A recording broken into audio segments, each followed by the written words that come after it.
Hello everyone, अगर आपको मेरा ये वीडियो पसंद आया तो इस वीडियो को लाइक कीजिएगा, इसको ज़्यादा से ज़्यादा शेयर कीजिएगा और मेरे चैनल को सब्सक्राइब कीजिएगा। हेलो एवरीवन, आज जो मैं अपना नया टॉपिक स्टार्ट कर रही हूँ वो ओरल एविडेंस के ऊपर है कि ओरल एविडेंस जो है उसके बारे में ये पर्टिकुलर टॉपिक है। और इसके अंदर सबसे पहले जो बात की गई है वो है ओरल एविडेंस के बारे में। ये ओरल एविडेंस जो है वो सेक्शन 59 से लेकर सेक्शन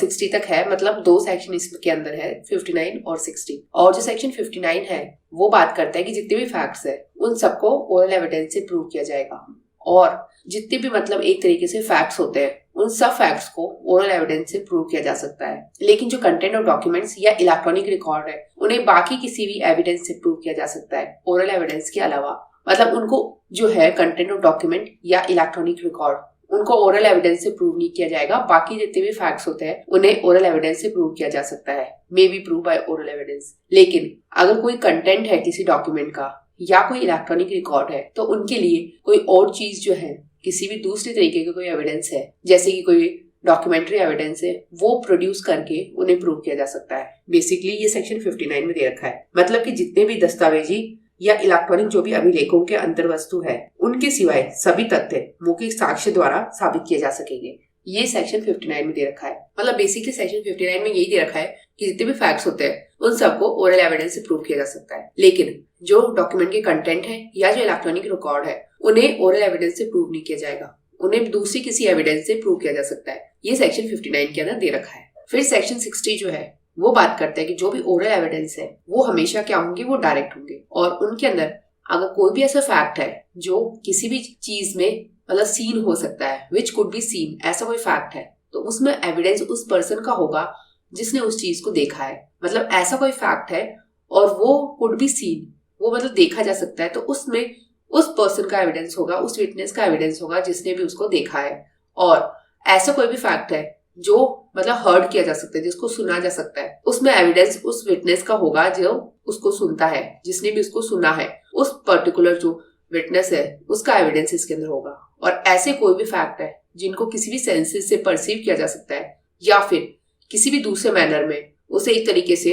परसीव किया जा सकता है, ऐसे कोई फैक्ट है तो उनका हमेशा एविडेंस उस विटनेस का होगा जिसने भी उन्हें परसीव किया है उस सेंस में या किसी दूसरे मैनर में। तो वो उस पर्सन का जो भी एविडेंस होगा वो हमेशा इसके अंदर माना जाएगा ओरल एविडेंस में। और अगर कोई भी ओपिनियन है किसी पर्सन का या कोई ग्राउंड है जिसमें भी उसने वो ओपिनियन दिया है तो वो हमेशा एविडेंस उस पर्सन का होगा जिसका भी वो ओपिनियन है या जिस पर भी वो ग्राउंड है, उन ग्राउंड्स के ऊपर जो उसका ओपिनियन है उस पर्सन का वो एविडेंस होगा। और वो यहाँ पर एविडेंस उसमें ओरल एविडेंस में माना जाएगा। और ओरल एविडेंस हमेशा डायरेक्ट होंगे, ये सेक्शन 60 में दे रखा है। और डायरेक्ट कैसे कैसे होंगे, मतलब कि ऐसा कोई फैक्ट है जिसको देखा जा सकता है तो जिस पर्सन ने, जिस विटनेस ने देखा है उसका एविडेंस होगा। और ऐसा कोई भी फैक्ट है जिसे सुना जा सकता है तो उसमें एविडेंस उस पर्सन का होगा जिसने भी उसको सुना है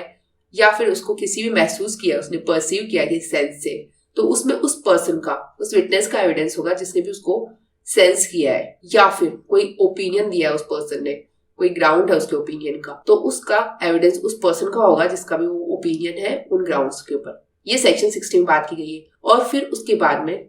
मतलब कोई भी ऐसा ओपिनियन है एक्सपर्ट का और वो किसी ट्रीटीज में है और वो ऑफर्ड है सेल के लिए, और जो भी ग्राउंड है जिस पर भी वो ओपिनियन हेल्ड होता है वो प्रूव हो सकता है। वो कैसे प्रूव होगा, उस ट्रीटीज को जो प्रोड्यूस करके हो सकता है, मतलब उसको प्रोड्यूस किया जाएगा उस ट्रीटीज को। और फिर उसके बाद में जो भी उसका ओपिनियन है उस एक्सपर्ट का और जो ग्राउंड है जिस पर वो ओपिनियन हेल्ड हुआ है वो प्रूव किया जा सकते हैं। और वो कब कब हो सकता है,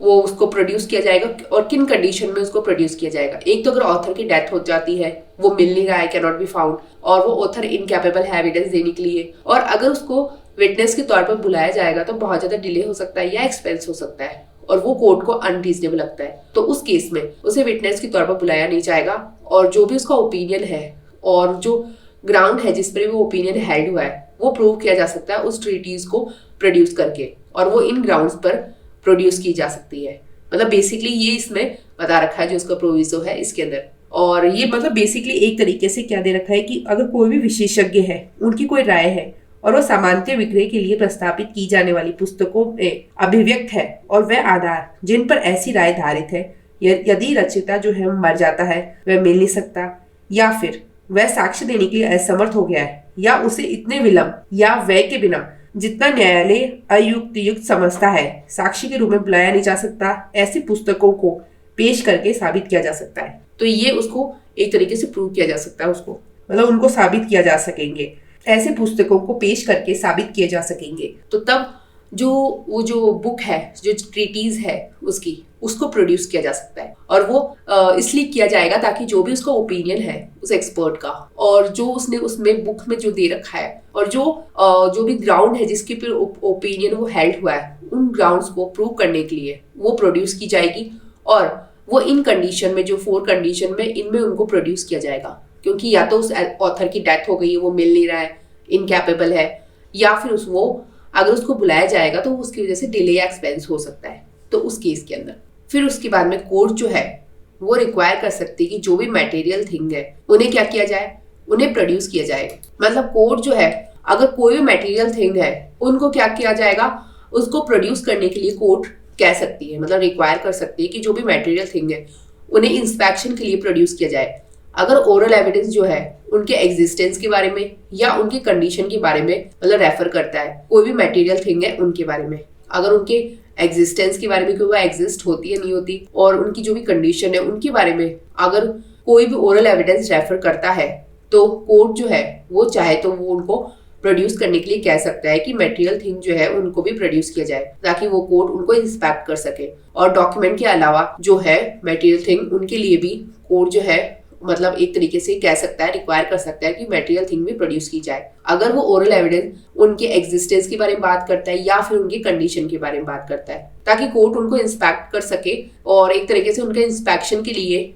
जो है कोर्ट रिक्वायर कर सकता है ये चीज। ये सेक्शन 60 के अंदर ही है, उसकी जो प्रोविजन है उसके अंदर दे रखा है कि मतलब एक तरीके से, परंतु यह भी कि यदि मौखिक साक्ष्य दस्तावेज से भिन्न किसी भौतिक चीज के अस्तित्व या दशा के बारे में है, तो न्यायालय यदि वे ठीक समझे ऐसी भौतिक चीज का अपने निरीक्षणार्थ पेश किया जाना अपेक्षित कर सकेगा। ये कोर्ट जो है वो कह सकता है, रिक्वायर कर सकता है कि जो भी मटेरियल थिंग है वो उसके सामने प्रोड्यूस की जाए, ताकि वो उनको इंस्पेक्ट कर सके। अगर ओरल एविडेंस जो है उनके एग्जिस्टेंस के बारे में बात करता है या फिर उनके कंडीशन के बारे में, जो भी डॉक्यूमेंट है उनके अलावा अगर मटेरियल थिंग के बारे में बात कर रहा है, तो उन मटेरियल थिंग को भी प्रोड्यूस करने के लिए कोर्ट कह सकता है। ये सेक्शन 59 के और सेक्शन 60 के अंदर ये सारी बातें बता रखी है, और बाकी जो सेक्शंस है वो मैं अपने नेक्स्ट वीडियो में कवर करूंगी। अगर आपको मेरे इस वीडियो से कुछ भी अच्छा सीखने को मिला तो मेरे इस वीडियो को लाइक कीजिएगा, इससे ज़्यादा शेयर कीजिएगा और मेरे चैनल को सब्सक्राइब कीजिएगा। Thank you and stay tuned.